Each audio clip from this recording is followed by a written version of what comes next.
Thanks for tuning in to the Our Lads Football Network, Proline TV. They are my premier partners here every day whenever we are talking football. So we're in the midst of really one of the best times of every season as far as football fans are concerned. Thanksgiving is over, and now we start to get real serious about the NFL, the playoffs, all that kind of stuff.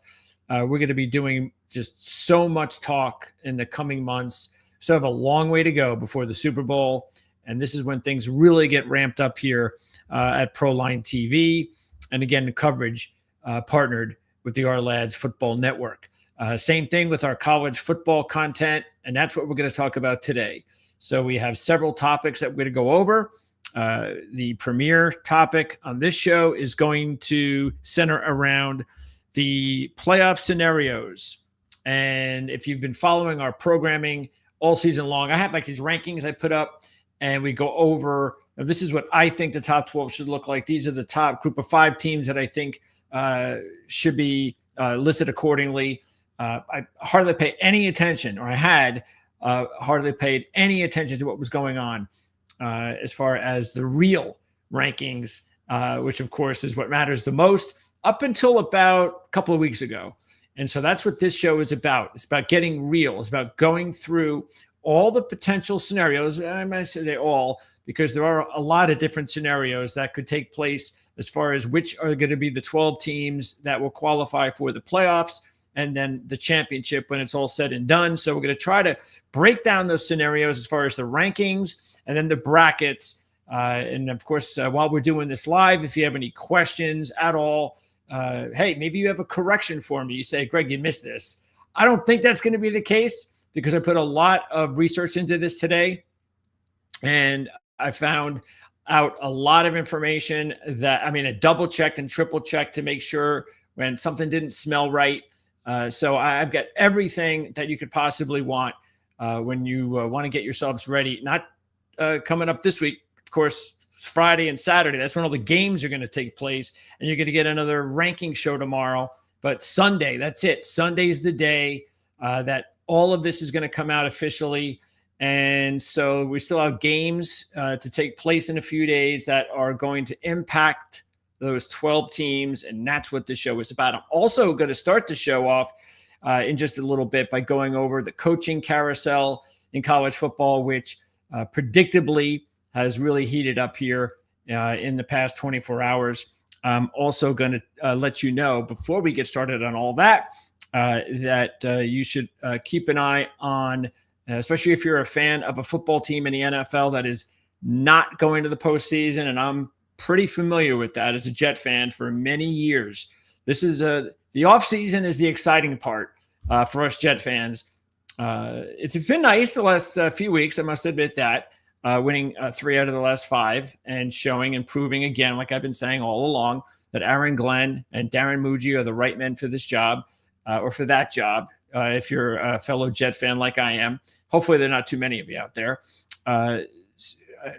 You know why. Okay, so but let's start. But again, what I wanted to also let you know that is that we're going to be getting into free agency, just a lot here, but more importantly, the NFL draft. And that's what Our Lads really is all about. It's the backbone of the Our Lads company that's been around for a very long time. Great reputation. They've got the yearly draft guide that comes out.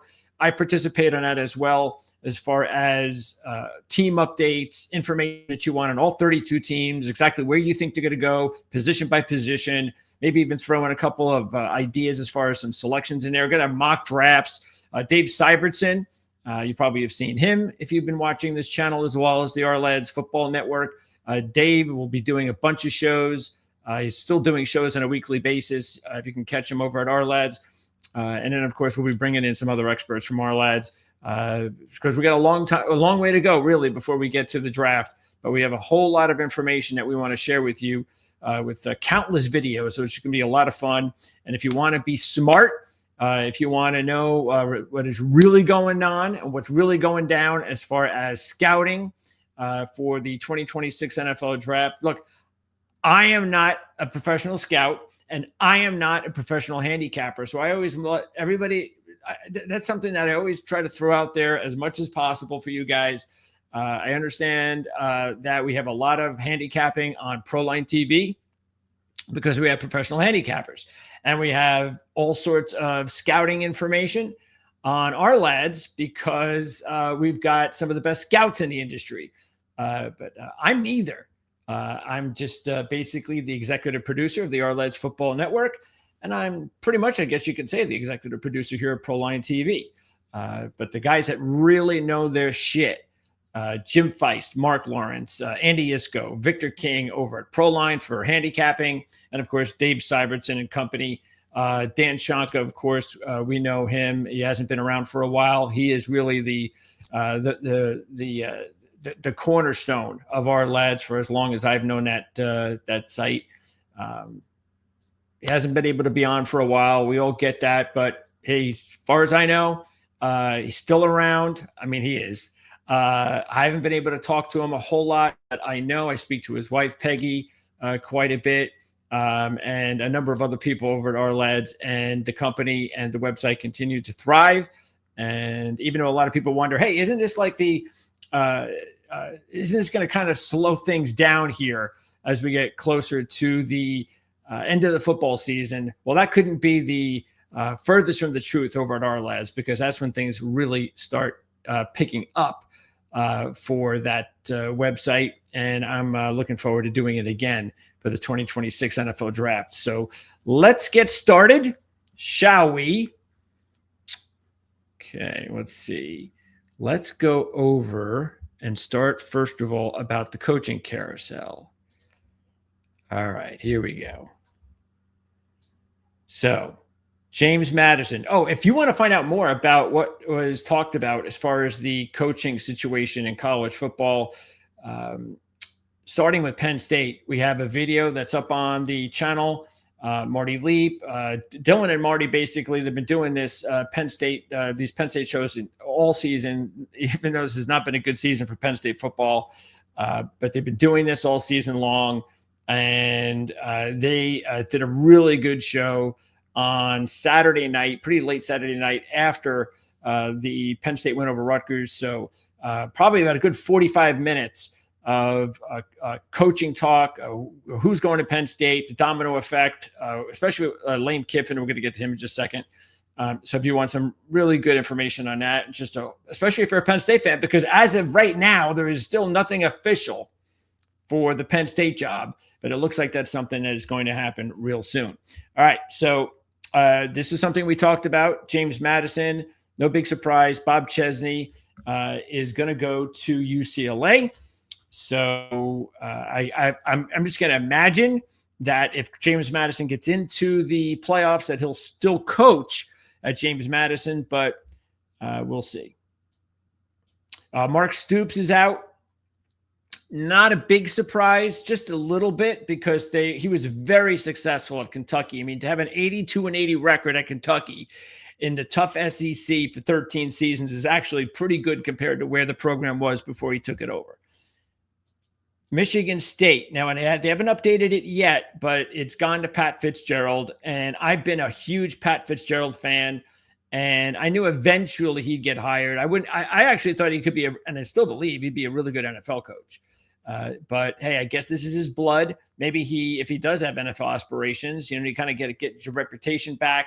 But now he ups the talent level. He was able to get Northwestern to succeed. And they've had some really good coaches there. And that's really a very interesting program when you think about it. Sort of like Vanderbilt, but actually more successful over the past 20, 30 years. And that's because of coaching. Several of them very good coaches.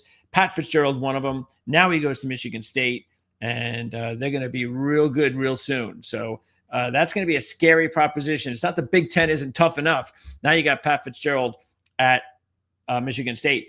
Coastal Carolina, how funny was this? Early on in the season, things weren't going well for Coastal, and I was talking about how Tim Beck needs to get fired. He's done nothing there. They have where they were and where they are now. I mean, just remember just a few years ago, Coastal was this, nice, young, new kid on the block, sexy kid on the block. They had the cool looking turf, and they had that undefeated season. I remember that big matchup we saw between Coastal Carolina. I think it was BYU, and they were both undefeated and played each other late in the season. And so, unfortunately, Tim Beck took over, and not so good. But then, by the way, all of a sudden, they actually got into a winning streak. He inserted a young quarterback, and they started to win games that nobody thought they could win, including myself. Got themselves in contention just a couple of weeks ago. They were upset. I think that it was an upset. And if they had not lost that game a couple of weeks ago, they would have been able to match up with James Madison in a winner-take-all matchup. But that never happened. And I guess, once they ended the season with a couple of losses, that was it. So I don't think it's a bad idea. A bad move by Coastal. I think that they have higher aspirations. They want to be considered one of the top group of 5 programs. And in order to do that, I think they had to move on from Tim Beck. Now, here's the interesting, very strange situation we got going on between Tulane and North Texas. So they're playing in the AAC championship game, and the winner will end up in the playoffs. And so both of their head coaches are no longer going to be with the programs, and yet both of them are going to be coaching their teams on in this upcoming game on Friday, I believe. And then whoever goes to the playoffs will be coaching the team as well. So I don't know. It's kind of strange to me. But then again, Florida, I think they're kind of messed up over there. They really don't have a good front office, a good administration. So, and if it's me personally, I'm sorry, but if I'm hiring a head coach, especially with the recruiting period coming up, and that's actually going to be the day of the game, I think, December 5th. It's a big day. I just don't want him coaching another team. So that's why the whole Kiffin thing, I know there were some people who, you should let Kiffin coach at Ole Miss. That's just ridiculous. I'm sorry. Now, you can look at it from your point of view, from an outsider's point of view, and think that would be nice and he should coach there. But just try to think of it from the point of view of the program that hired you. And even, let's just even say, think of it from the program that you ditched, maybe even more so. So you're Ole Miss. Just imagine that's your team, it's your program. And I get it. You say to yourself, well, we probably have a better chance with Kiffin as our head coach. But I remember a quote that Bo Schembechler made, and it stuck with me all these years. And he made it. This was, I couldn't even tell you, 30 years ago or something like that. And he said that, and this was for the basketball team. Okay. So this was not for, I forget who the head coach was. But it just shows you, I don't know. But they had a head coach, and this kind of thing was going on. And he basically said that he wanted a Michigan man to coach at Michigan. And that's exactly what happened. And he had an interim coach take Michigan all the way to the finals. So it was actually, was it the finals or was it I think it was the finals. It was either that or it was the finals of the region. But I remember they went a long way. It was a nice little, inspirational story. And if you're a Michigan fan, I'm sure you know exactly what I'm talking about. So, but that was for the basketball team. And that's the way I kind of feel to this day, that if I'm Tulane and if I'm North Texas, let's say and I don't know yet whether or not they're going to stay on for the playoffs. I think they are. That's kind of what I heard. But I wouldn't want that. Look, you accepted to be a coach at Florida, so go coach at Florida, man. You're not a Tulane guy anymore. So, but these are big moments for these programs that are going to be able to be in a playoff situation that is very rare. So, to each his own. I can actually move down here to North Texas because this is Eric Morris who's going to Oklahoma State. We knew that before we knew the Tulane situation. And I'm sure we talked about this too. You would think with all the money Oklahoma State's going to have that they're going to have enough money to move Drew Mestemaker from North Texas to Oklahoma State. South Florida, Alex Golish. The only bad thing Alex Golish did this year was having his defense not prepared to stop Navy. I don't know. I still think South Florida is the best group of 5 team. They just couldn't stop a triple option, and that happens. You know, the service academies have been doing that to these types of programs for many years, even better teams than South Florida's team this year. They've made them look silly, and that's what happened. That's what knocked South Florida out and gave Tulane and North Texas the opportunity to play in the championship game. So now Golish goes to Auburn. We'll see. I'm going to have an opportunity to talk to Brian Matthews, who's been covering Auburn football for many years. So we'll find out how it's going down there at Auburn with the hiring of Alex Golish. Speaking of the AAC, Ryan Silverfield is now out. Wow, what a turnaround in the American. So you can look at it as 4 of the top teams, 4 of the top programs in the AAC lost their head coaches. That is really some big losses. Memphis, South Florida, Tulane, North Texas. So Silverfield goes to Arkansas. I love this hire. Jim Mora going to Colorado State. I've been saying this all season whenever we bring up the Colorado State in the Mountain West, that Colorado State deserves better than Norval. That's a program, that's a community. They've got a nice stadium. They got everything you want to be a successful football program in the group of 5, and they have been anything but for just far too long. Boy, the Sonny Lubick days, it seems like a long time ago. But I love this hire. So Jim Mora, Colorado State, watch out for Colorado State now. They are definitely going to be within 2 years, Colorado State is going to contend for a championship in their conference. So we'll find out what happens to UConn, because before Jim Mora came on board, they were just about as bad as a football program that you can find. And now they got to see if they get lucky again. Will Cox, we know he's been out, and they've already made their hire. I think they hired that. Who did they hire? Somebody, I don't know. It's just I totally went over my head who they hired, but I think they have it down here. There's Penn State, Oregon State. Yeah, this was the one I was almost going to confuse myself with, because they hired the Alabama co-offensive coordinator, UAB. Yeah, so here's the fill jobs. But so Ole Miss, again, I agree with this decision. So Pete Golding, the defensive coordinator, takes over. It's going to be really, really tough, though, for Ole Miss, because there's, I believe, a bunch of other assistants that Kiffin's already taken with them. Yeah, not good for Ole Miss. And there is LSU getting Kiffin. So no big surprise. There's Summerall going from Tulane to Florida. There's Golish. There's Silverfield. I like this hire. Pritchard, the former Stanford Cardinal. So, yeah, I think this was a really smart move.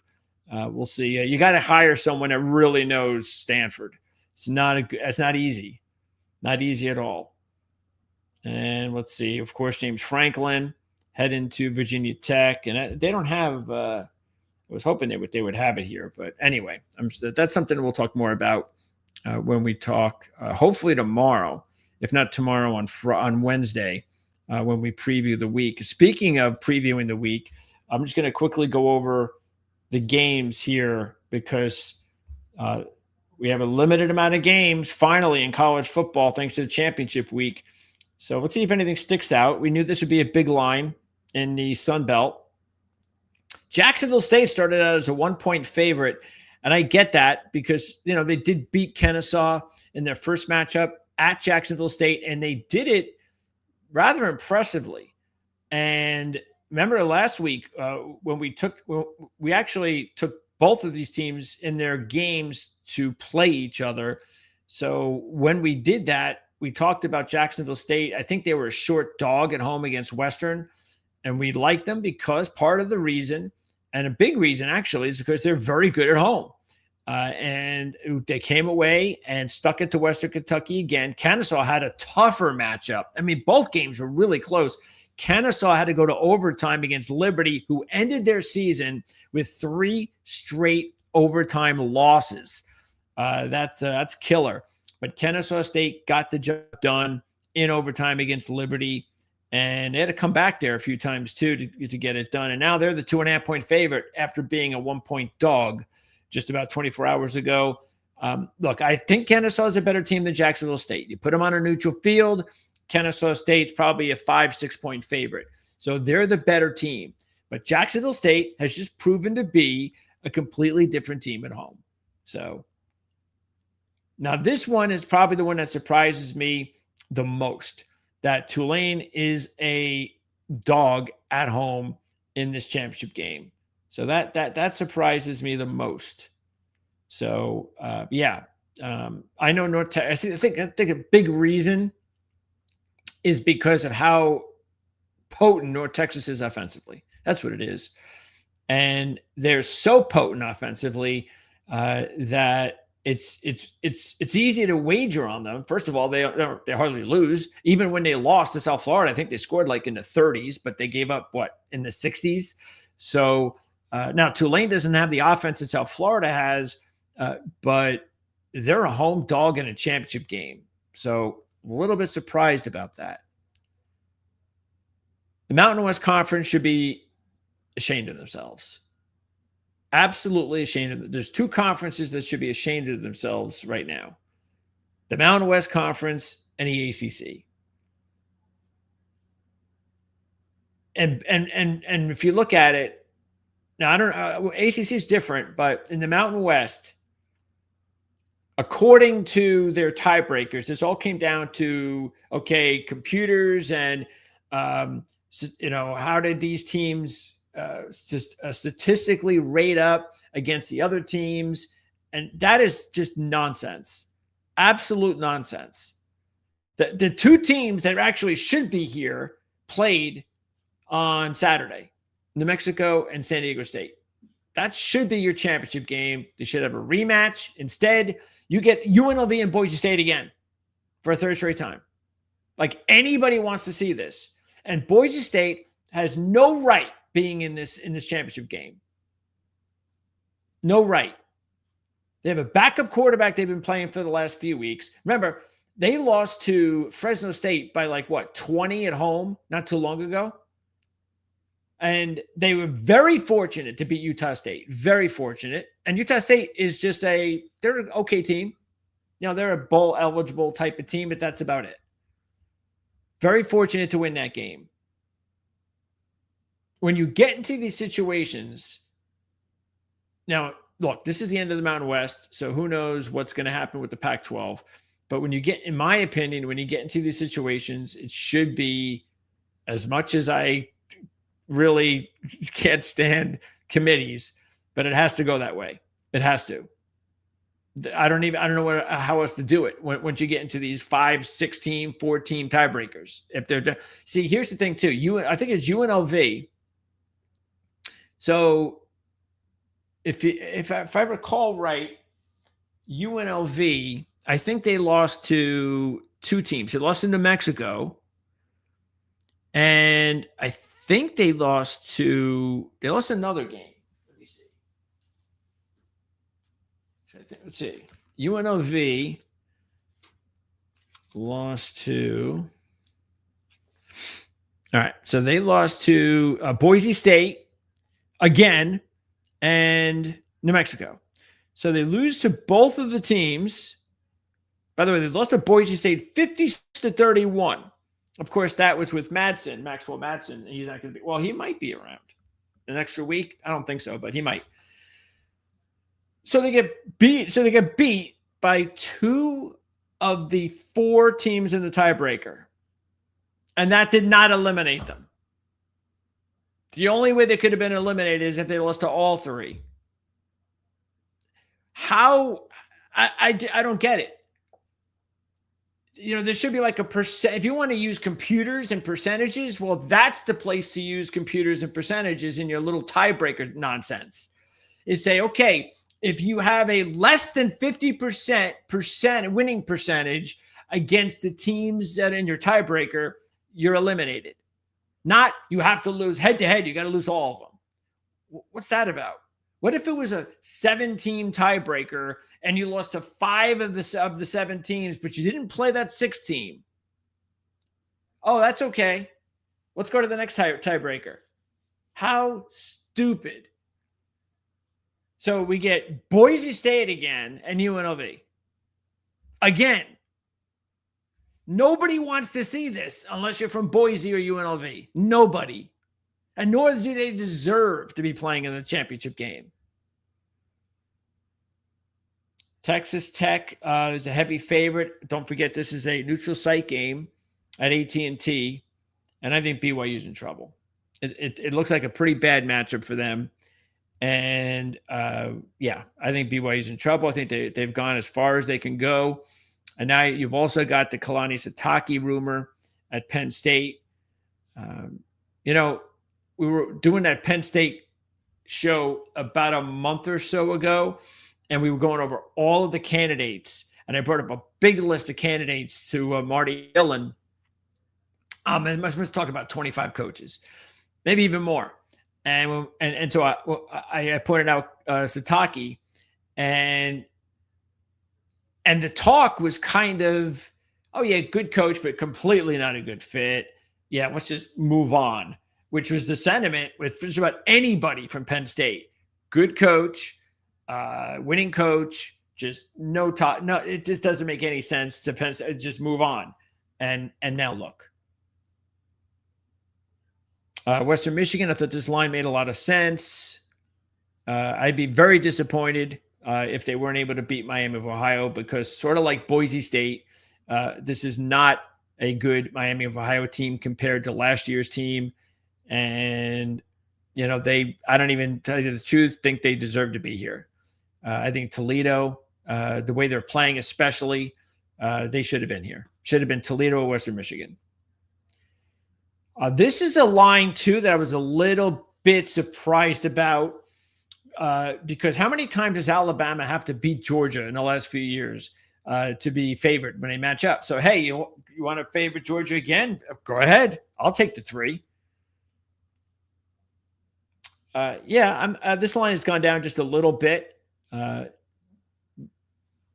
mean, the way Ohio State played on Saturday and the way that they played all season, how you don't look at them now and say, from what we've seen, again, they haven't played the schedule compared to the SEC team, so there's still that. But how they played compared to every other team we've seen in the country, they have to be, which they are, the clear favorite to win the championship right now. So 4.5, clear favorite in my mind, and I'm sure in some other people's minds, to win the national championship. You only have to give 4 in this spot. I'm all over Ohio State. And here's another line that I'm very surprised about, but very happy about, is Virginia and Duke. What are they doing making Virginia only a 3-point favorite? They just played a few weeks ago at Duke, and Virginia coasted. No problem. Easy win. And they're now, I know it's neutral, but still, it's not at Duke now. It doesn't matter. It's at Charlotte. That's not going to attract more Duke fans than Virginia fans. Yeah, I'm all over this one. Love Virginia in this one. And that's it. All right. So we'll go over this more in the next day or two. And one more before we get into the brackets and the rankings. This is the R-Lads Top 32 2.0 that came out about a week or so ago. And I believe this was Dave Syvertson's. I believe it was. It might not have been. So it could have been Cooper's, Coach Coop, who I forgot to add into the awesome. Matter of fact, he's like the senior scout at R-Lads. So Dave Syvertson has to look up to him. All right. So here is, you've got all these rankings, for the draft all over the web, but this is the one you need to pay attention to, R-Lads. So Reuben Bain Jr., He is without question the top defender in the draft. Jeremiah Love being a running back, even though he's a running back, and even though Caleb Downs, with Caleb Downs as safety and Jeremiah Love a running back, they are not going to get drafted 2 and 3 because running back and safety get ignored probably more than any other position with the NFL draft lately. So I think Love will still be a top 10 pick. If you're a special running back, you will be in the top 10. So he'll be a top 10 pick. I don't know about Downs. Honestly, I don't. Starks, I still think Downs is better than Malachi Starks, but not by much. And Starks, wow, I cannot believe the Baltimore Ravens were able to get Starks at the end of the first round. It's so typical. But where does that put Downs? There's the first quarterback, Mendoza. There's the top receiver, Tyson. Now, he did have some injuries late in the season. We'll see how that affects him. But, Tyson's definitely, if you look at him compared to Ted McMillan, very, very, now I don't know, I want to say very similar players, but it sure seemed like to me from the non-scouting professional eye, very similar type players. So I could see them going drafted definitely in the top 7, like Tet, and he'll have the same type of first season as Tet, and I'm expecting both of them to have big careers. Any Clemson player, I'm going to have to take a little bit of a wait and see because TJ Parker is one of them. They had not only the Clemson guys, but the Penn State guys. These defenders, especially the D linemen for those teams that were supposed to be a big part of their teams this season, expected them to be championship material, and all of them were disappointments. So I need to know more about that deal. Carnell Tate, I'm surprised he'd be rated this high. I would look at Tate to be – now, look, that's just – they believe Tate, just like we're talking about Love and Downs, because I don't think Tate is going to get drafted in the top 10. Now, I think he's got the goods when it comes to size and all that kind of stuff. That's definitely going to get him over the top. And like 40 times, that's always the deal, especially at wide receiver, running back, and so forth. That's what everybody wants to look at first. So if he runs a really fast 40 and he's got the size, I can understand why he could be rated as a top 10 prospect. I don't know if he'll be, though, a top 10 pick. But we'll see. We got these big playoff games coming up, big game on Saturday night coming up. And I think these are going to be the games I think will put Tate over the top if he's going to be one of those players. Because everybody looks at Jeremiah Smith, and deservedly so. But he's not coming out until next year. So we'll see if Tate deserves to be a top 10 pick. Oh, here's another guy that I would take Lemon over Tate, but I could definitely see why Tate would be drafted over Lemon based on the measurables. But I love Lemon. Oh, I'd be real happy if he went to the Jets. Now, here's another quarterback, Ty Simpson. And see, this is why, speaking as a Jet fan or any other fan looking for a quarterback, and they're out there, you got the Saints, you got the Browns. And if I'm a fan of one of those teams, am I going to be happy if I get Simpson or Mendoza, one of these quarterbacks? Yeah. Am I going to be sad if I don't? No. I'm just going to leave it up to keep my fingers crossed that I've got smart people that know what they're doing. And if they draft one of these guys or they don't, that they're making the right decision, because I think they'll both have success in the NFL, which is why they will get drafted high, if not 1-2. The question, though, as usual, is are you going to get a franchise quarterback or not? And I don't know. I don't know if Mendoza is going to be anything better than, I don't even know who the player would be. Sort of like Jared Goff. But then if you surround him, great coordinator, really good talent, he takes that next step like Goff did. Because that's a player that people are already comparing him to, then I'm sure that I'd be right there with you. Maybe that's the ceiling for Mendoza. Simpson's different. Simpson doesn't bring, like, to me, a lot of the a lot of the measurables that you would get out of a quarterback that you're going to get drafted in the top 10. But he does bring a lot that you're looking for in a quarterback. That you want that quarterback to be tough. You want him to be the leader. You want him to, there's a lot of like about Ty Simpson that the only thing is though, is that because NFL teams are so desperate for quarterback play as well, they should. If you need a quarterback and you're first or second or third in the draft, you should take one. But again, the question is going to be with someone like Simpson is because remember, we're talking about Alabama. We've seen a lot of quarterbacks at Alabama not succeed in the NFL. Like they do really well at Alabama, but then, they're just okay in the NFL. Like say Jalen Hurts. I could see Ty Simpson being the type of quarterback that maybe in a deeper draft could be a late first, second round draft pick. But every year we go on now in the NFL draft, because I don't know, like even when Hurts was drafted, we weren't as starred for quarterbacks. 5 years prior, we weren't as starred for quarterbacks. What I mean by that, of course, is you look back 10 years ago and you still had all these veteran, awesome quarterbacks in the NFL. So, and it's just, running backs were so important and defense. And sure, we all knew quarterbacks were very important. Don't get me wrong. But now there's such a limit to really good quarterback play that you get desperate, that you're like, I got to get one, because we all see the big differences now more than ever. And whether or not you have nobody says you have to have Patrick Mahomes. Nobody's saying that. That's luck. If to get Joe Burrow, Patrick Mahomes, you have one of those years where you just happen to get that guy. That is luck. It does not happen very often. But just being able to get a Dak Prescott type, who actually wasn't even a first-round draft pick, but just being able to get a guy like that, that's fine. Give me one of those guys, and I have a good coaching staff and good talent around me. I'm going to do just fine.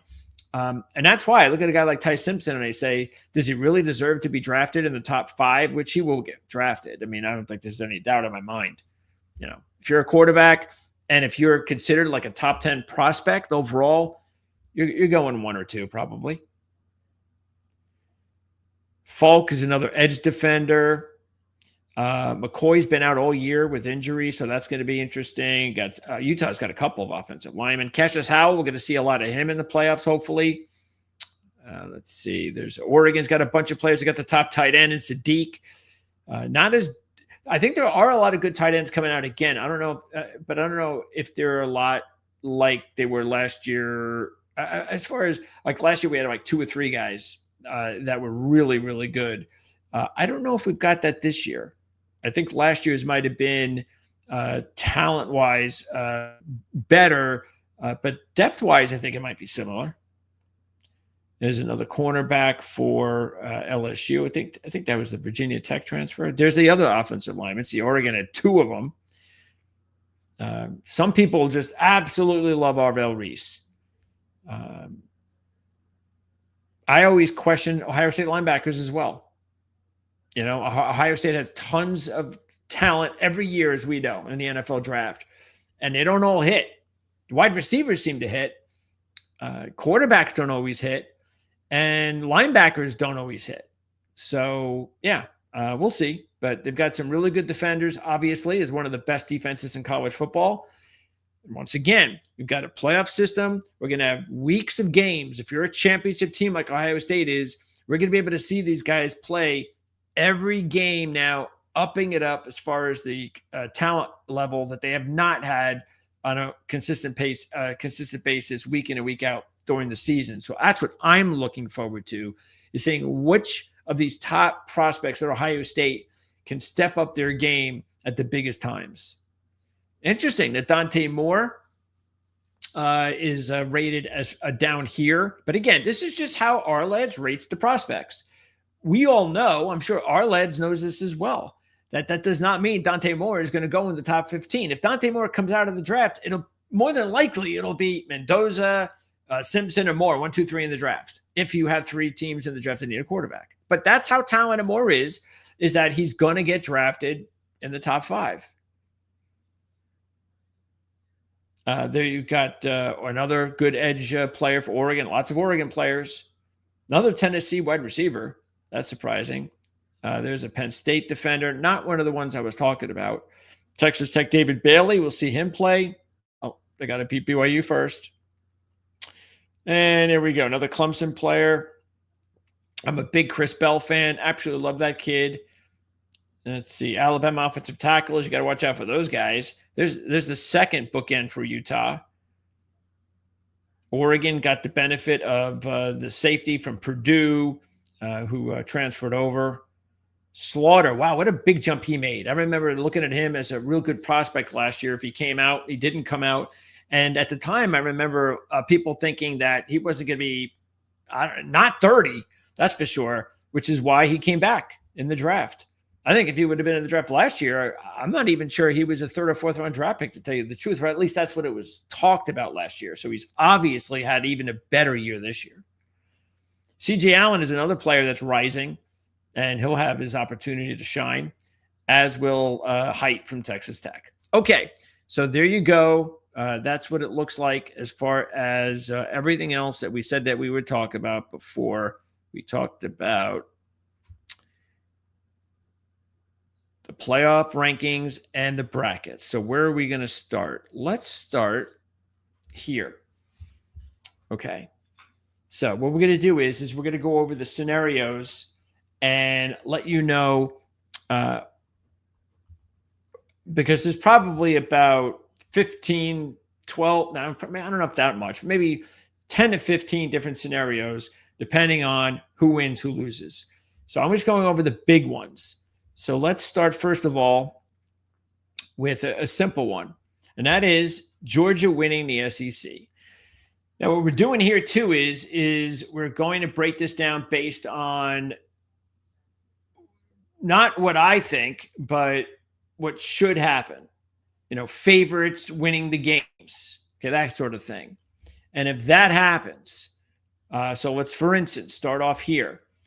I believe that whoever loses the Big Ten championship game will not drop very far. So I have the Big Ten loser, albeit Indiana, Ohio State, at 3. And it's pretty easy to deduce this in my mind, and that is, with both teams undefeated, whoever loses, their only loss will be against a top team, a top 1, 2, 3 team, and they just can't drop. So there you go. That's why I think it's pretty easy for me to think that's how it's going to go. So, and if Georgia wins, then you obviously have to move Georgia up a little bit, a couple spots, and put them at 2 if they win the SEC championship game. Let's see. Let me see if I could pop up. Let me see. Let me take, do it here easily. Let me see if I could, last week's ranking, so I can just show you a little bit of a little bit of what we're talking about. All right. So this is Ohio. So you got Ohio State, Indiana, Texas A&M, Georgia. Okay. So again, you can't drop either one of these teams very far undefeated. So if they lose to a number 1 team or a number 2 team, where are you going to go? Number 3. That's where I have them. All right. So here's Georgia at 4. So if Georgia wins, well, they're definitely going to move. Well, again, Texas A&M has lost now, so they're going to move ahead of Texas A&M. They might have already been ranked ahead of Texas A&M going into the game. They probably will be. And then Georgia will slip into this role here. No way do I see the loser. I shouldn't say no way, but I just can't see. I think Ohio State has the better chance that if they were to lose to Indiana, last-second field goal, whatever the case, a very close game, it's possible Ohio State can end up number 2. But I'm going to say, because it's the SEC, because both teams will have a loss, that they'll move Georgia up to 2. And then just move down even if it's Indiana, just move them down 1 spot to 3. All right, so that's how that looks there. And you can see how it looks here. Now let's take a look at what I have. So Texas A&M, pretty much they're not going to drop that far at all. They lost one game, and they lost to Texas, so it's not a bad loss. So I don't see any reason to drop them further down. Texas Tech, meanwhile, same thing. Again, we're basing this on Texas Tech winning. They're heavy favorite, so let's say they win. Well, they're not dropping, but they can't really move up. They're not going to move ahead of any of these teams because, again, where you see where they are right now, okay, they're 5, and I still keep them behind all 4 of these teams, okay, because, yeah, I think that's pretty easy to conclude. All right. So then, same thing. Oregon, they're not playing, so they just move up a little bit. Same thing with Ole Miss, Oklahoma, Notre Dame. All right. So now you've got the situation here, and this is the deal for Miami fans. So it's pretty simple. I don't know what everybody. Again, I have no idea what the analysts are saying. That's the one thing I did not do research-wise. I don't want to know what anybody thinks. This is just my research today. All the research I did. And this is what I believe. And that is that I didn't say all, but Miami has one shot at this. One. They need Alabama to lose. That's it. It's very simple. Alabama loses, Miami in. Okay? And then you've got Virginia and the AAC winner. So again, if Virginia's the favorite, they win that. Texas Tech is the favorite, they win that. A lot of these teams aren't playing, and there you go. Pretty simple. The American team is definitely going to be the group of 5 team there, and I think that's like the easiest scenario based on no big upsets from the top teams. Okay. Now let's take a look at the bracket. Under that scenario number 1, this is what the bracket would look like. Okay, so you would have Ohio State 1, and Ohio State would be taking on the winner of Oklahoma and Notre Dame. And, this is one of those situations kind of similar like last year with Oregon, and they had to play Ohio State. Now, that was a little bit different because of just actually, not that it was different because I forget where Oregon was. But anyway, the fact is that it's like Ohio State's probably saying to themselves, if this happens, because this could definitely happen. I just showed you the scenarios that if there were no big upsets, this could happen. You could have Ohio State playing Notre Dame with their first playoff game. Probably going, really? Notre Dame? But the good thing about this year is that even if you're a really good team like Ohio State, Indiana, that kind of stuff, nobody is really going to be that shocked by any. There might be a surprise, like let's say if Virginia were to beat Oregon, that would be considered a surprise just looking at this. Or obviously, if you've got an American team beating Texas Tech, that would be a surprise. That would be the biggest one here. So, and while that would be a surprise, still, I just don't look at that as I am absolutely shocked that happened. But yeah, those would be it. That's it. You have a couple of surprises, and that would be it for the entire tournament. Any other team beats any other team. It's like, okay, it's an upset, but are you really surprised? I don't think so. Georgia, number 2, would play the winner of Ole Miss and Miami. I don't think anybody wants to see a Georgia-Ole Miss rematch. Indiana would play the winner of Oregon and Virginia. And Texas A&M would play the winner of Texas Tech and the American winner. And I think a Texas A&M Texas Tech matchup would be pretty sweet. Let's now move on to playoff scenario number 2. And this is with Alabama beating Georgia, which I believe will happen, and Duke beating Virginia, which I do not believe will happen. But let's just say this is the big story on the weekend is Alabama, a little bit of an upset win, and Duke with a little bit of an upset win. And if everything else stays the way it is, this is how it would look. See, right there. There I've got a Big Ten loser. In this scenario, and that is because if Georgia is out, Okay. You move them out, you move them down for losing. And then it becomes Texas A&M or Texas Tech. So do you put Texas A&M or Texas Tech ahead of Indiana or Ohio State? And the reason why I'm going to say they're not going to do that is because of who they lost to. Texas Tech lost to Arizona State. Texas A&M lost to Texas, good team. But Indiana, Ohio State would have lost to a 1 or 2, whatever. And so I think that would be a good scenario right there of where you could have the 2 Big Ten teams, 1 and 2. And the other reason too, I don't think they put Texas A&M ahead of the Big Ten loser is because they did not go to the SEC championship game. And then I've got Oregon. They just move up a little. And Alabama, I'm going to put Alabama.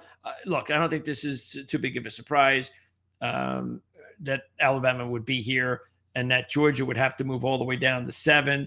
You're going to keep Georgia ahead of Ole Miss. And yeah, I'm going to have Alabama over Ole Miss. That's the only thing they have to look at is that, do you think that would happen? Only because I talked about this a week or two ago about how unusual it is for the committee to put a team with a better winning percentage below another team and that does not have a better win percentage.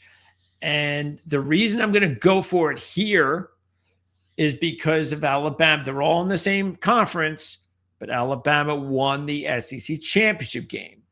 So I think it'll be hard for the committee to put Ole Miss ahead of the SEC champion, even though they have one more loss. Now, maybe they will. So you got to keep that in mind. Okay. So when we're looking at the bracket, if you think that an Alabama win would put Ole Miss at 6, and just keep that in mind, I don't think they'll do that. And look, I even have Georgia still ahead for obvious reasons. Even though they'll have one more loss of the same thing with Alabama, they beat Ole Miss. And I think that, and they were in the championship game. So I think that'll be enough to keep them both over Ole Miss. And I think another reason too is, and they'll never admit this, but if Ole Miss was a bubble team, like a real bubble team, like let's say they lost to Mississippi State, and all of a sudden they're a bubble team. I'm telling you right now, they're not in the playoffs. The committee is definitely going to penalize Ole Miss for not having Lane Kiffin around. And you know what? In a way, I think they should. Not to say shame on you or anything like that. It's just the fact of, just like they do with players. Remember a couple of years ago, we saw what happened with Florida State. They lost their quarterback. And because of that, the committee penalized the entire program and didn't allow Florida State in the playoffs, even though they deserved it. And they would have been in the playoffs if their quarterback, Travis, would have stayed healthy. So same thing. No Kiffin. So you're not going to be as good on paper. So we're going to move you down. Or not move you up. And then there's Oklahoma and Notre Dame. And then in this situation, okay, again, Duke beating Virginia. Now, this is important. If Duke beats Virginia, there will be no ACC representative, as long as James Madison wins. And even so, I shouldn't even say that. There will be no ACC representative. Okay? Actually, no, I shouldn't say that. There would be. That's right.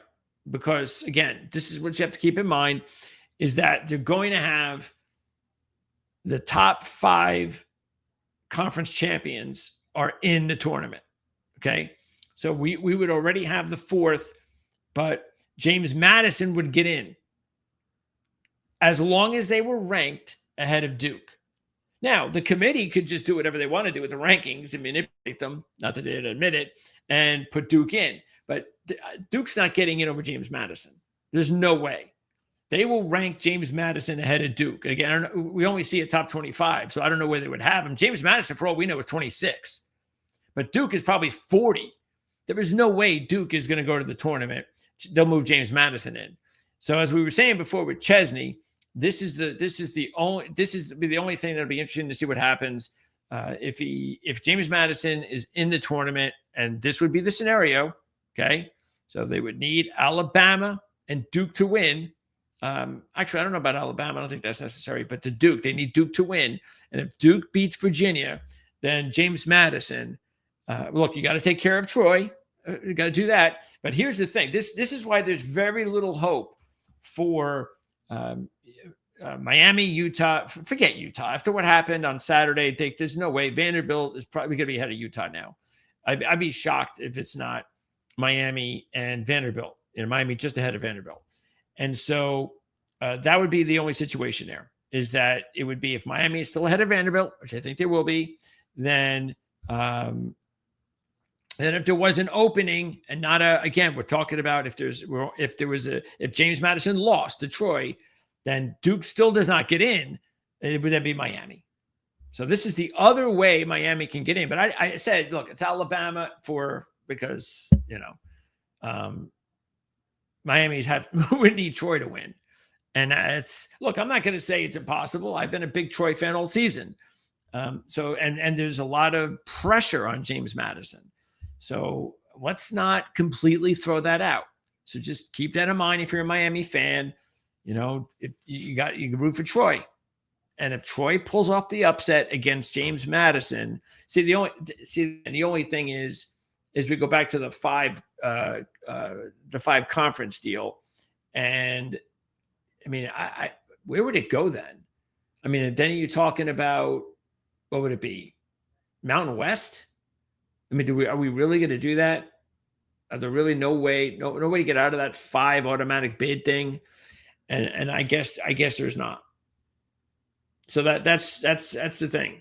That's why I don't even see how Miami gets in unless it's just Alabama. I don't see it. Of all the research I did, I'm trying to even convince myself that there's got to be a way. If James Madison loses, that opens the door, right, for Miami.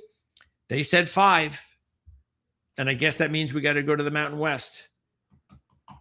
Because we're not going to the MAC or the Conference USA. We know that. I mean, just imagine how absolutely ridiculous it would be if Boise State ended up in the playoffs again.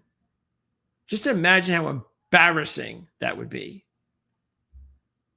Not that they haven't done enough embarrassing things, but that would be embarrassing.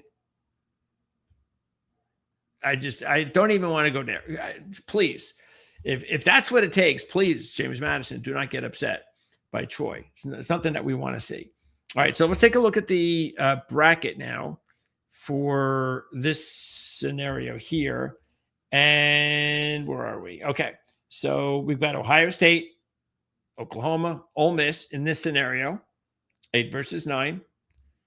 Okay, so I think they'd be a lot happier to avoid Notre Dame.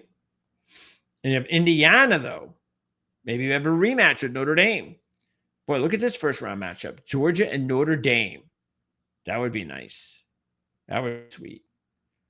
Texas A&M would take on the American Alabama winner. And Texas Tech would take on the Oregon James Madison winner. So that is scenario number 2 based on the rankings for that bracket. And now the final scenario, and that is if Alabama, again, we're going to go with Alabama winning the SEC and BYU winning the Big 12. Okay, so once again, we got Big 10 winner, Big 10 loser. Texas A&M is sitting at 3. Oregon now gets to move up to 4 because Texas Tech's not there. Alabama moves up, Georgia moves up, Ole Miss moves up. And there's BYU. I'm going to put BYU, and I think this is what they would do. I think they're going to put BYU ahead of Oklahoma and Notre Dame. The reason I think this is because BYU would only have, first of all, they'd only have 1 loss with Oklahoma and Notre Dame with 2. Secondly, they're a conference champion. I think they get some benefit there. Also, they only have 1 loss to Texas Tech. And that would have been a top 5 team that they would have beaten. Lost to. They're only lost to a top 5 team. Okay, where if Oklahoma's got a couple losses, Notre Dame has good losses, of course. I mean, we know that. Both of those losses were good for Notre Dame, which is why I have Notre Dame in my own rankings already like 4 coming into last week, but the committee has them at 10. So, and Oklahoma is where Oklahoma is. But in my opinion, I think they moved BYU ahead of them as a conference champ of a Power 4 conference, and because their only loss was against a top 5 team. So I think they'll give them the benefit of the doubt and move them up to 8. But remember, when you take a look at the brackets, keep that in mind. If they don't respect BYU at all, then you would put them at 10. You would move Oklahoma and Notre Dame up, and you'd have BYU at 10. Okay, then we've got Virginia winning and AAC winner again. So this is just based on two key things: Alabama beating Georgia and BYU beating Texas Tech. And yes, Texas Tech out. So if you're a Texas Tech fan, I don't see at all how you would be able to survive. Now, I think that there would be some people who would want a debate with Oklahoma, Notre Dame, but I don't think you're going to get it, because you would have lost. Because the Arizona State loss is going to kill Texas Tech, and it shouldn't, but it will. Arizona State, you can't compare that loss to these other teams. You just can't. And so there you go. Unfortunately, Texas Tech loses. They're not even going to be in the playoffs. That's how important that game is. We all know that this year is I don't know. Last year we didn't have the example because we're only talking about a couple of teams, but this year I'm going to keep saying this for a while. I mean, you can, if you just look at the when it's all said and done, you look at the top 5 teams, say, that did not get in. I'm telling you, if you look at those teams and look at the last 5 that made it in, you're not going to see a difference at all. You're going to see any of those teams would be equally capable of beating. Just take a look at Vandy and Utah as examples, and Texas. So, all right. So there you go. So that would be the scenarios. Those would be the bracket. Oh, let me put the brackets up. Okay. So in scenario number 3, you have Ohio State against BYU Oklahoma. Now, this looks a lot better for Ohio State. Now, this is what Ohio State's rooting for. And again, remember, I have been putting Ohio State ahead of Indiana in all these, but that's just based on them being the favorite. So let's say it's Ohio State wins the Big Ten, and out of all these scenarios, this is the one you can betcha that they are zeroed in on. Is, come on, more importantly. Again, I'm not sure the Alabama Georgia thing matters here, based on where they are at 8-9. And look, maybe BYU is 10 and not 8. And in that scenario, maybe Notre Dame is the one that's up there, and then Ohio State's in trouble. But this would be the best case scenario if you're an Ohio State fan, is rooting for a BYU upset, and maybe Ohio State could play potentially Oklahoma or BYU in their first round matchup. And then there's Indiana, once again, potential Notre Dame matchup, and Oregon could get Alabama if Alabama wins in this scenario, if they hold serve. All right. So the rankings, the updated rankings, will come out tomorrow. Here's last week's one more time. And don't forget, even though BYU is 11 here, that is a very precarious situation, because if Virginia wins, they'll get the 11 spot, and the 12 spot will go to the group of 5. I was trying to figure out a way for my Commodores. They have been my team all season, as you know. And I even put a couple of bucks on them today, because they were, what were they? 100 to 1? Wait, were they 100 to 1? No, they were 1,000 to 1 to win the championship. So I put 10 bucks on it. And I know I'm wasting the money, but I just figured, well, you never know. I mean, because I will say this: I don't think there's any doubt they're going to leap Utah, which only puts them one spot behind Miami now, a team who has a couple of opportunities to get in. The problem with Vanderbilt is just, if you compare the work this season, Miami still has that Notre Dame win. And that is just, that really sticks out. Vanderbilt does not have a big enough resume. They did not have the luxury this season of playing and having enough wins against really big teams. And so that cost them. But if you look at aesthetically, the way Vanderbilt was able to beat Tennessee on Saturday, they are going to give the committee more thought into Vanderbilt. That's just what they're going to do. I don't think it's going to help, but they did all they could. And I know there's talk about Notre Dame, and then there's the Notre Dame Miami thing. Let's just here's a very important point to bring out with Notre Dame, because there are some people who are still saying things like, well, Notre Dame could still be on the bubble. Notre Dame is on no bubble. All right, they're as locked into the playoffs as any team can be locked. It would be a major, major shock if they did not get in, which is not going to happen. And if all you have to do is look at the two losses, okay? They had the one loss on the road in a 3-point game to a quality football team, and the loss they had to Texas A&M. Don't forget, just 4 days ago, Texas A&M was undefeated in the SEC. They were basically rated at that point the best team in the SEC coming into this weekend until they lost. And that's the other loss for Notre Dame. And remember how they lost the game. They lost the game on a 4th down last play. It was the last play of the game for Texas A&M. They lost. So while that was at home, they lost to maybe the best team in the SEC at home on the last play of the game. And their other loss was week 1 in the beginning of the season on the road against a quality team.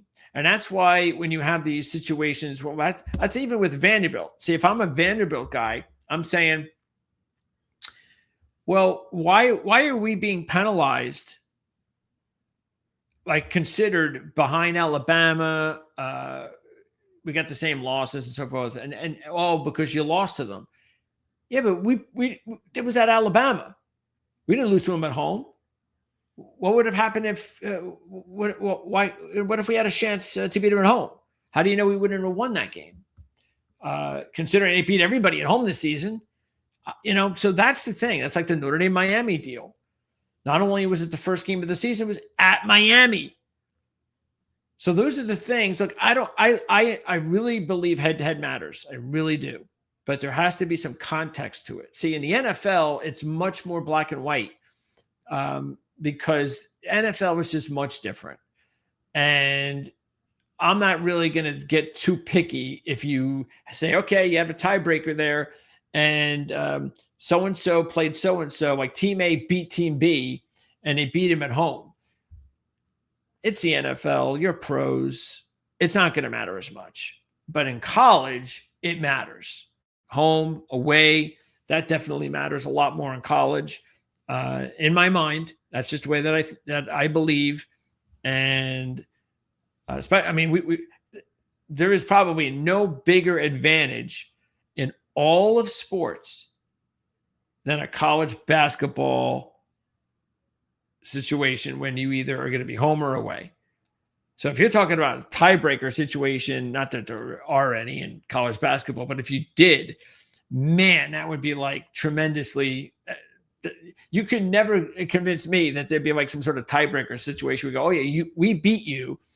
Well, where was the game? Oh, it was at that arena where we beat you. Yeah, okay. Next. College basketball, definitely a different animal than college football, but it still matters. And look, if I was a Miami fan, I wouldn't be happy. I'm not trying to sit here and tell you that I would, or that I'd be fair about it. I can definitely see their point of view. But the other thing is, if you're just looking at both teams, because Notre Dame did not have any sort of like major wins this year. So if you look at both teams, Notre Dame and Miami, just say to yourself, which team do you think is better? Which team do you think has a better chance of winning the national championship? And I would guess that a very high percentage of you would side with Notre Dame. And that's the other thing. That's why I have Notre Dame. I've had them up at 4 or 3, wherever I had them going into this week, because that's how I do my rankings, which is why I put money on Notre Dame to win the national championship about a month ago. And I might even double down on them because I think they're 12-1. I was looking at some of the odds. Let's see. Who do we have that? Where are the odds? Let's see. We've got the games here. So we should have the odds.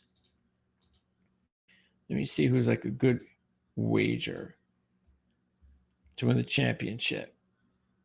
See, Ohio State's way too low. I mean, I got no reason to mess with that right now. If I'm really thinking about Ohio State, even at even money almost, I need to see the bracket.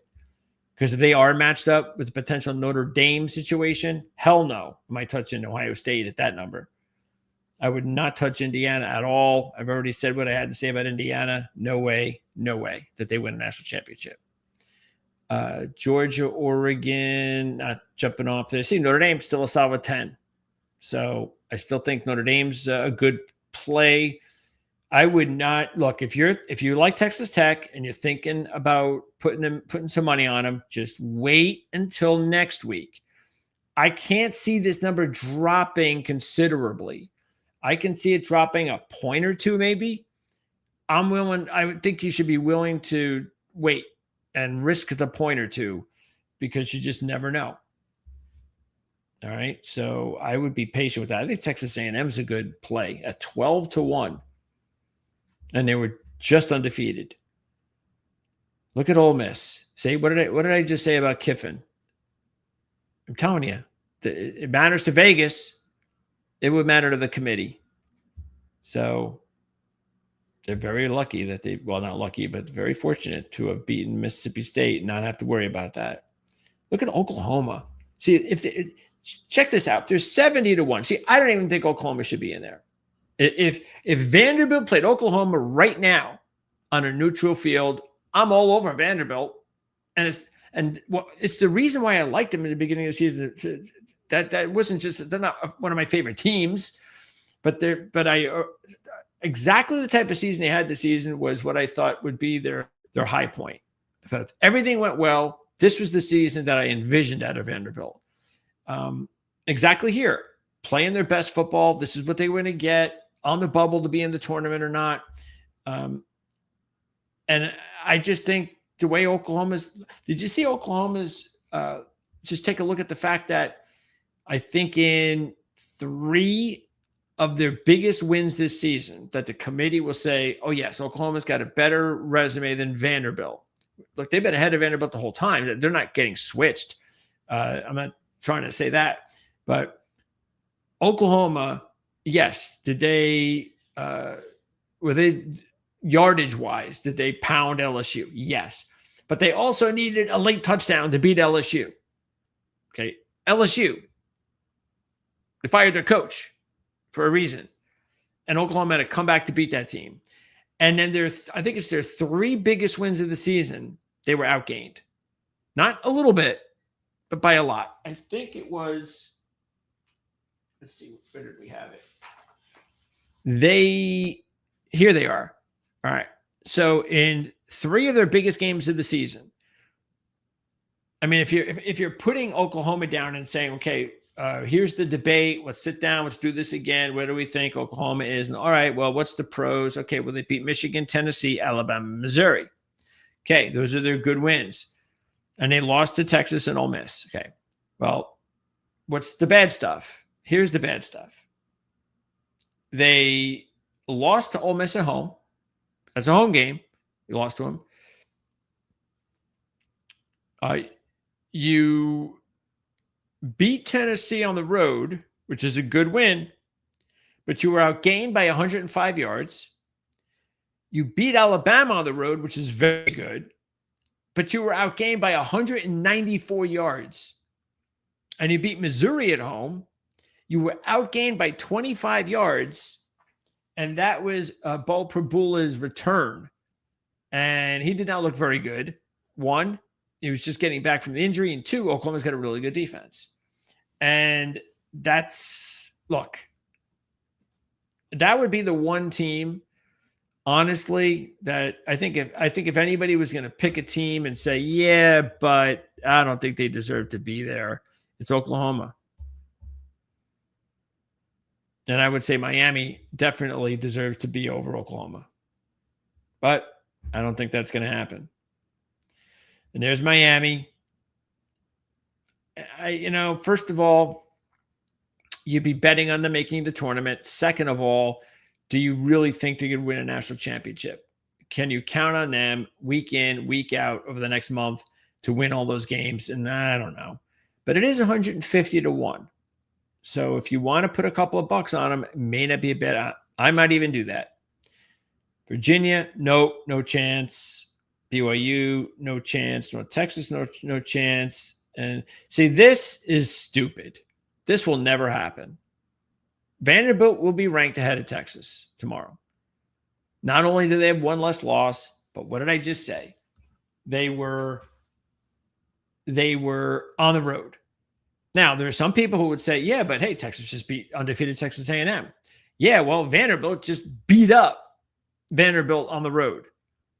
So Texas would have a huge leap by just beating Texas A&M. That's it.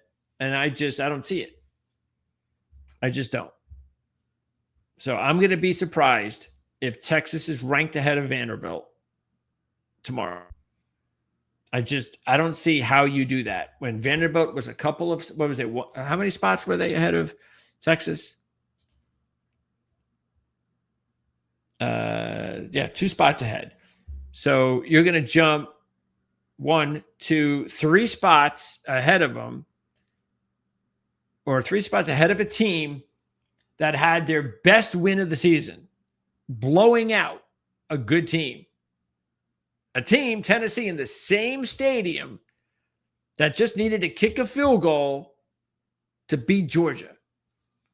And you're gonna put Vandy behind Texas? I don't see it. I just don't. I think that's why, again, it's Miami. In my opinion, going in tomorrow, I think it's going to be Miami and Vanderbilt. And Utah, I can see Texas over Utah. I can see that. The only thing there is now you're moving up even more steps. So you got an extra step, but I could see that. I'm not sure I'd still go with it, but I probably would, because that was not a good win by Utah. And they do not have a schedule this season where they had big wins. They just didn't. They just happened to blow out a lot of teams, especially at home. That was it. They don't have any like marquee wins. So I could see Texas over Utah. And so I guess I would do I think what we'll see tomorrow is Miami, Vanderbilt, and Texas. Utah right behind. And of course, these other teams don't have a shot either. So,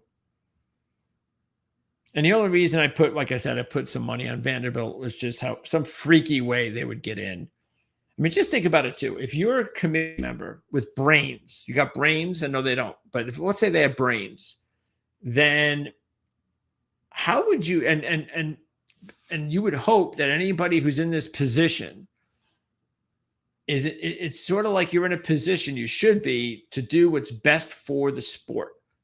That's a part of this group of people that are trying to make these decisions that are best for the sport. And what would be best for the sport would be to see Diego Pavia and Vanderbilt in the playoffs. Not having them in the playoffs. Because look, if they got in, do you think anybody would really complain? Do you think anybody would go, they don't deserve it? No, they would just be surprised. How did they leap? It's not going to happen. But I'm just saying, it's not impossible. There's still a small percentage that'll happen. That's why I said, hey, they're going to get into a room and they're going to go over it again. They're going to talk about how Vanderbilt just destroyed Tennessee and Oklahoma needed a late touchdown to beat LSU. So that will get a discussion going. That really won't change much, in my opinion. They're still going to keep Oklahoma in. But again, if you're thinking about the best for the sport, not putting Vanderbilt in the playoffs, man, it's a shame. I don't know. I know Clark Lee's done a great job and good for him, for hanging in there. I don't know if that was the right decision.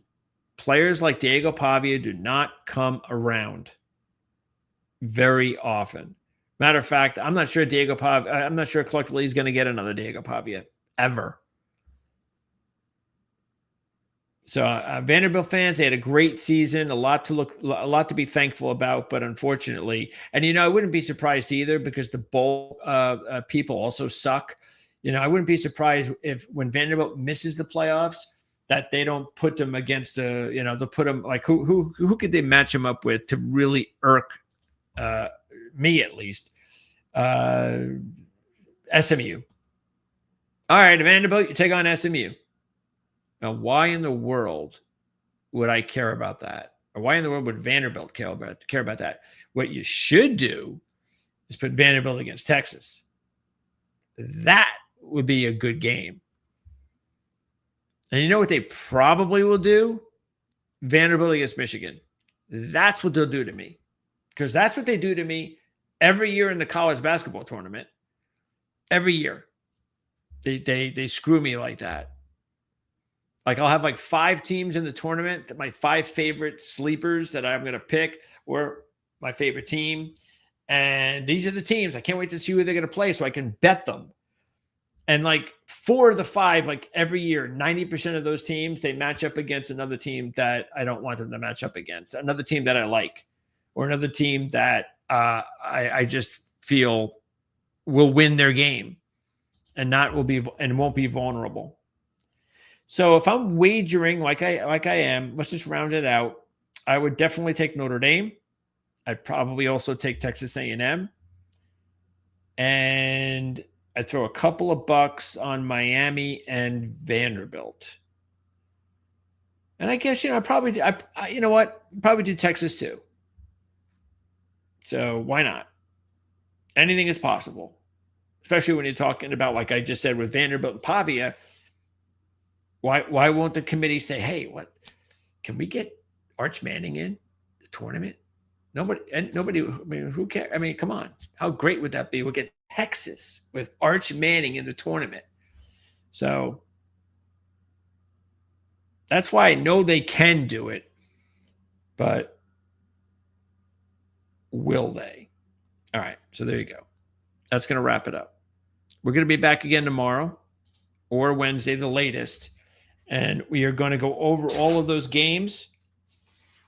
And I'll give you some input, some key trends to keep an eye on. Make sure to check out the bowl. Well, that's coming up in a couple of weeks. Mark Lawrence is going to be really, really working overtime to get ready for the bowl newsletter. If you are handicapping bowl games, you cannot do without it. It's just like the March Madness newsletter.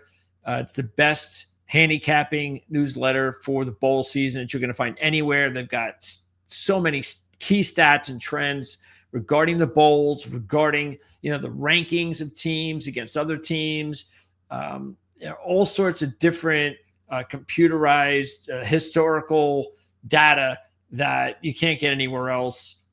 Coaching records, all sorts of just stuff that will really help you zero in on the best teams to wager on this bowl season. So make sure you do that.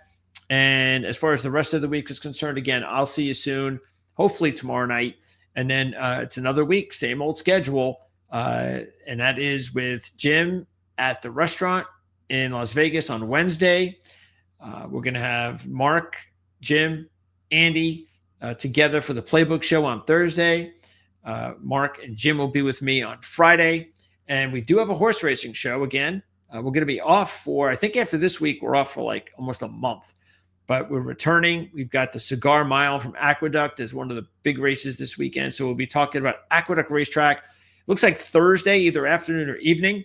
But everything else is football. And remember, we're only a few weeks away from talking a lot about college basketball. So once we do, we don't stop until the Final Four.